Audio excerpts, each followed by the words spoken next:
भारतीय मनुष्यों ने भद्रा काल में ही रक्षाबंधन करने का निर्णय लिया था।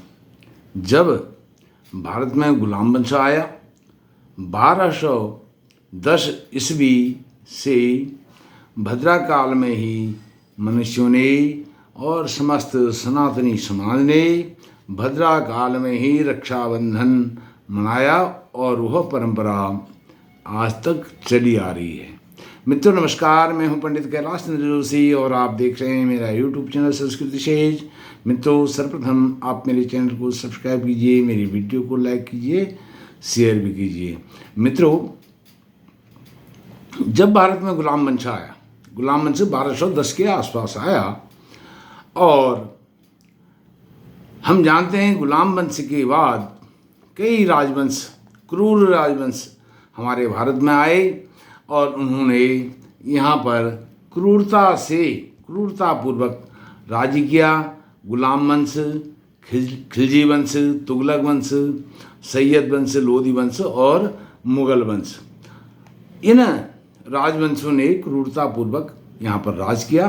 तो जैसे हमारा रक्षाबंधन श्रावणी उपाकर्म होता है, इसमें बताया जाता है कि यज्ञोपवीत धारण अर्थात उपाकर्म के लिए भद्रा का कोई दोष नहीं माना गया है। यह हमारे धर्मशास्त्र, ज्योतिष शास्त्र ऐसा कहते हैं, हमारे मनीषी भी कहते हैं। लेकिन रक्षाबंधन जो हम राखी बांधते हैं उसके लिए भद्रा का दोष लगता है। भद्रा जब हो उस स्थिति में रक्षाबंधन नहीं करना चाहिए, राखी नहीं बांधनी चाहिए। इस पर जब गुलाम वंश 1210 में आया तो हमारे मनीषियों ने उनकी क्रूरता को देखते हुए यह निर्णय लिया कि हम भद्रा में ही रक्षाबंधन करेंगे, क्योंकि भद्रा में रक्षाबंधन करने से राजा का नाश होता है। राजा के लिए भद्रा में रक्षाबंधन करना अशुभ होता है, इसलिए तब से यह परंपरा चली आई। और उसके बाद हम जानते हैं राजवंश और राजा जैसा कोई कॉन्सेप्ट नहीं है, कोई अवधारणा नहीं है, कोई परिकल्पना नहीं रही है। और आज भी पुरोहित वर्ग और धर्मप्राण जो जनता है रक्षाबंधन में भद्रा का विचार नहीं करता है। न तो जनता करती है न पुरोहित वर्ग करता है। वह जिस दिन पंचांग में रक्षाबंधन श्रावणी उपाकर्म में लिखा रहता है उसी दिन रक्षाबंधन करते हैं, उसी दिन जनेऊ धारण भी करते हैं श्रावण शुक्ल पूर्णिमासी को। यह इस प्रकार से है। जैसे मैंने आपको बताया आज के समय में राजा और राजवंश जैसी कोई अवधारणा, परिकल्पना, कोई कॉन्सेप्ट नहीं है। आज तो भारत में लोकतंत्र है और लोकतंत्र में जो जनता अपना मताधिकार का प्रयोग करती है उससे हमारा सिस्टम चलता है, हमारा तंत्र चलता है। इसमें प्रधानमंत्री चुना जाता है और मुख्यमंत्री चुने जाते हैं। अब इनको हम राजा कहें एक दृष्टि से वो ठीक है, लेकिन इनको राजवंश और राजा की उपाधि नहीं दी जा सकती है। अब मित्रों इस प्रकार से यह जो रक्षाबंधन से जुड़े हुए तथ्य हैं, तर्क हैं, वो मैं आपके समक्ष रख सकता हूँ, क्योंकि ऐतिहासिक जो घटनाएं हुई हैं उनको भी हमें नज़रअंदाज नहीं करना चाहिए, उनको भी ध्यान में रखना चाहिए। ऐसा आज का जो समय है वह इसके लिए हमें अनुमति देता है कि हमें पूर्व में भी क्या क्या हुआ है, क्या नहीं हुआ। जब हम शास्त्र सम्मत, लोक सम्मत की बात करते हैं तो यह भी एक लोक सम्मत है कि भद्रा में क्रूर राजाओं के अत्याचारों की निवृत्ति के लिए हमारे मनुष्यों ने, हमारे समाज ने भद्रा में रक्षाबंधन किया। यदि हम लोकमत, लोक सम्मत तथ्य की बात करें, यह भी लोक सम्मत का सबसे सुंदर उदाहरण है। अब एक चीज़ और समझने की बात है, वह है जब इंद्राणी ने इंद्र को रक्षाबंधन किया होगा, राखी बांधी होगी, और लक्ष्मी जी ने बलि को राखी बांधी होगी, उस समय भद्रा का जरूर विचार किया गया होगा, शायद उस समय किया हुआ।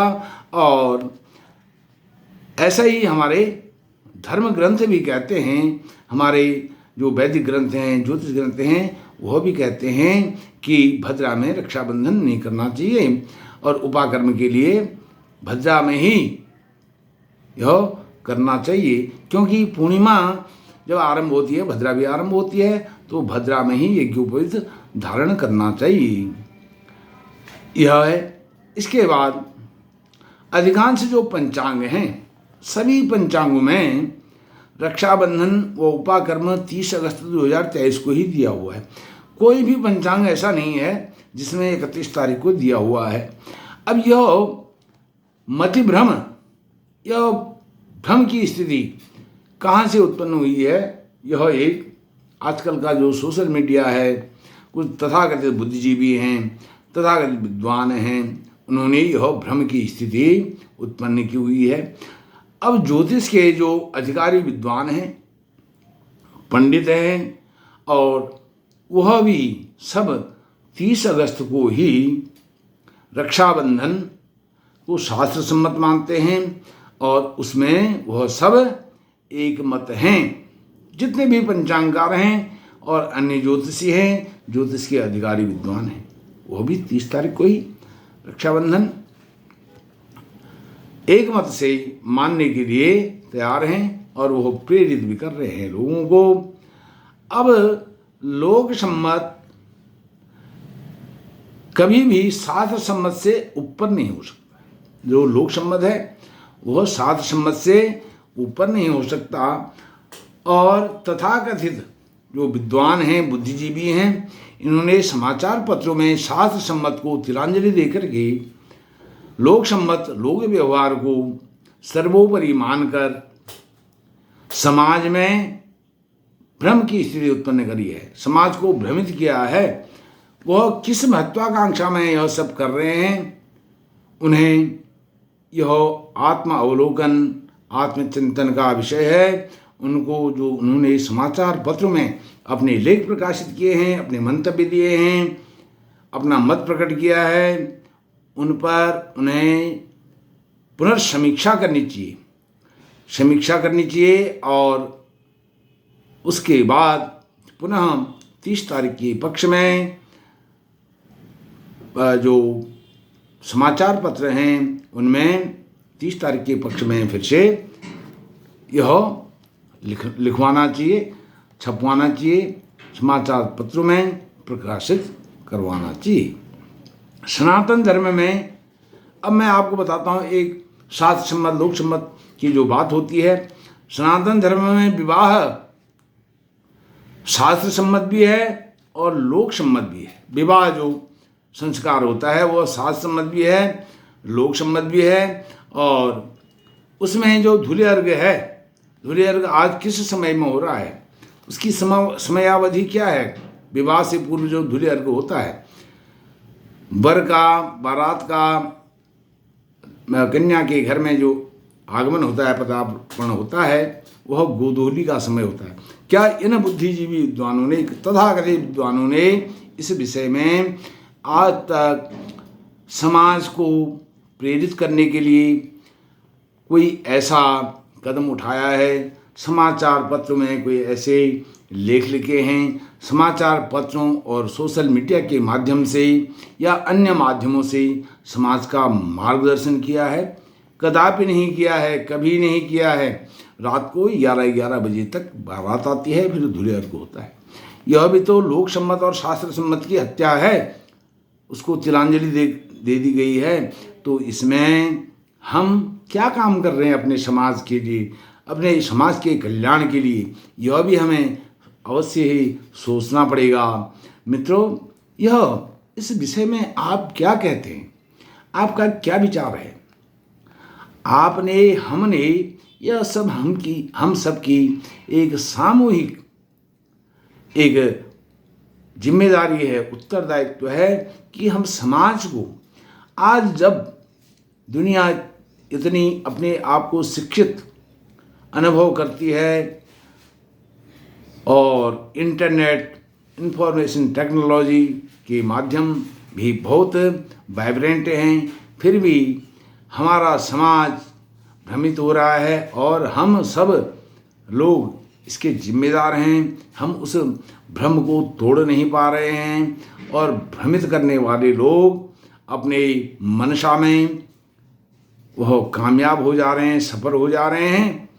यह हम सब के लिए चिंतन का विषय है, मनन का विषय है और इस पर कुछ करने का भी समय है।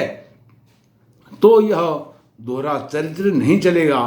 केवल रक्षाबंधन पर 1-2 महीने पहले सोशल मीडिया के माध्यम से, समाचार पत्रों के माध्यम से समाज को भ्रमित करने का कार्य इन तथाकथित बुद्धिजीवियों को छोड़ देना चाहिए। नहीं तो आने वाला जो भविष्य है, भविष्य की पीढ़ियां हैं, हम सबको माफ नहीं करेंगी। यह हमारे चेतने का समय है मित्रों। और उन्होंने अपने इन माध्यमों से समाज को किस प्रकार से उन्होंने मार्गदर्शन किया है, अपना पक्ष प्रस्तुत करना चाहिए। यदि उन्होंने ऐसा कोई कल्याणकारी कार्य किया है, केवल भ्रमित करने के अलावा और कुछ किया है कल्याणकारी, तो वह भी उल्लिखित करना चाहिए, वह भी प्रकाशित करना चाहिए, अपना पक्ष प्रस्तुत करना चाहिए। अब यह सब बात है। अब एक और जो महत्वपूर्ण बात है, यदि अनिर्णय की स्थिति हो पर्वों में, त्योहारों में, तो एक हमारा जो राष्ट्रीय पंचांग है, राष्ट्रीय धरोहर है, हमारे सरकार की, हमारे भारतवर्ष की संपत्ति है, वह है राष्ट्रीय पंचांग। वह राष्ट्रीय पंचांग के आधार पर व्रत पर्वों का निर्णय होना चाहिए, जिसके आधार पर भारत सरकार छुट्टियों का, अवकाश का निर्धारण करती है। यदि पंचांगों में मतभेद होता है किसी पर्व और तिथि त्योहार को लेकर के, तो राष्ट्रीय पंचांग को सर्वोपरि मान करके उसी को संपूर्ण मापदंड मान करके उसके अनुसार पर्व को मनाना चाहिए। यह भी विद्वानों का मत है। एक पक्ष विद्वानों का यह भी है जो कहता है कि राष्ट्रीय पंचांग को सर्वोपरि मान करके उसके आधार पर ही निर्णय होनी चाहिए। अनिर्णय की स्थिति में जब एक केवल इसी में होता है, रक्षाबंधन में अभी कृष्ण जन्माष्टमी आ रही है, तो यह तथाकथित बुद्धिजीवी अपने स्मार्त भाइयों को, स्मार्त समाज को किस प्रकार से प्रेरित करते हैं 6 सितंबर को श्री कृष्ण जन्माष्टमी मनाने के लिए, यह देखने की बात है। इस पर भी मेरी एक वीडियो आएगी, उसको भी आप देखना। और इससे पूर्व रक्षाबंधन से संबंधित मेरी तमाम वीडियोज़ मेरे यूट्यूब चैनल पर पड़ी हुई हैं, आप उन्हें भी देख सकते हैं।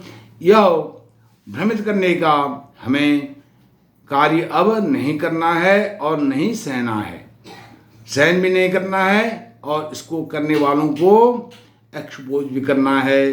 तो मित्रों, इस प्रकार से यह रक्षाबंधन से कुछ जुड़े हुए कुछ तथ्य थे रक्षाबंधन से संबंधित, वो मैंने आपके समक्ष रखे। इसके बाद किन पंचांगों ने 30 अगस्त को श्रावणी उपाकर्म रक्षाबंधन लिखा है, किन्होंने 31 तारीख को लिखा है, इसकी वीडियो भी एक मैं और बनाऊंगा, वह भी आपको जल्दी ही यूट्यूब पर मिलेगी। आप मेरे चैनल को सब्सक्राइब करके मुझे सहयोग प्रदान कीजिए, मेरी वीडियो को लाइक कीजिए, शेयर कीजिए। आपको रक्षाबंधन श्रावणी उपाकर्म की हार्दिक शुभकामनाएं। जाते जाते फिर आपको बताता हूँ, 30 अगस्त को संपूर्ण सनातनी समाज रक्षाबंधन बिना किसी भ्रम की स्थिति के मनाएं। आपका कल्याण हो। नमस्कार।